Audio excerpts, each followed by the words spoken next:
What is WPF resources? WPF uses a concept to store data locally for entire window or for entire application. This data could be style, triggers, templates, etc. For example, if we have an image to be used as a background of a window, we can store it as resource. Resources are given a key. Using the key, using the x colon key attribute, using the x colon key attribute, which allows us to reference it from other part of the application by using this key in combination with the static resource markup extension.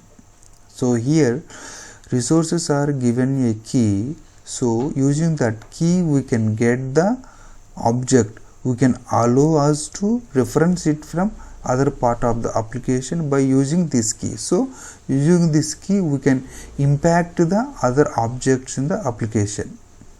Thus we can say resources are nothing more than values stored in a dictionary. That means the resources are stored as a data. In the data is a key value. The dictionary is also key and value, right?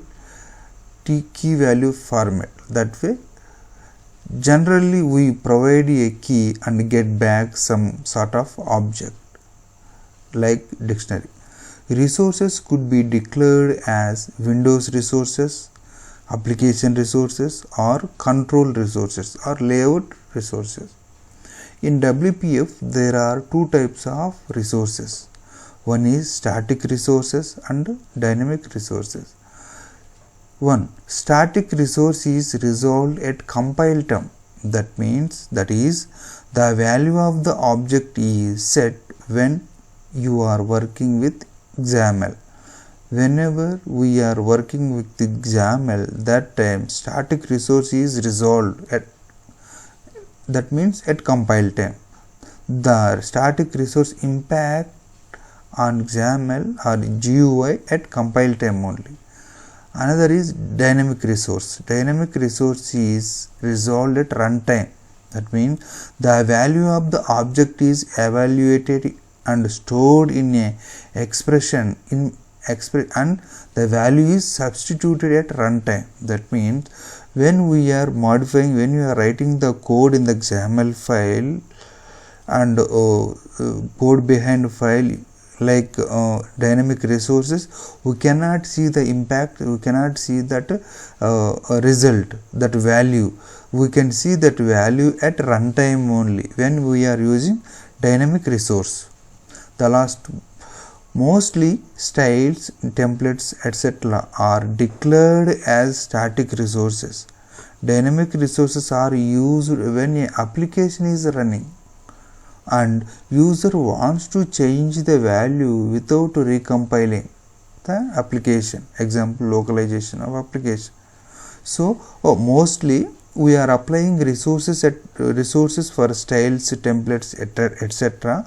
Though we are applying resources here, styles and templates, mostly we prefer as a static resources, because when we applying the resource as a static, then we are immediately we can see the difference, we can see the value without recompile.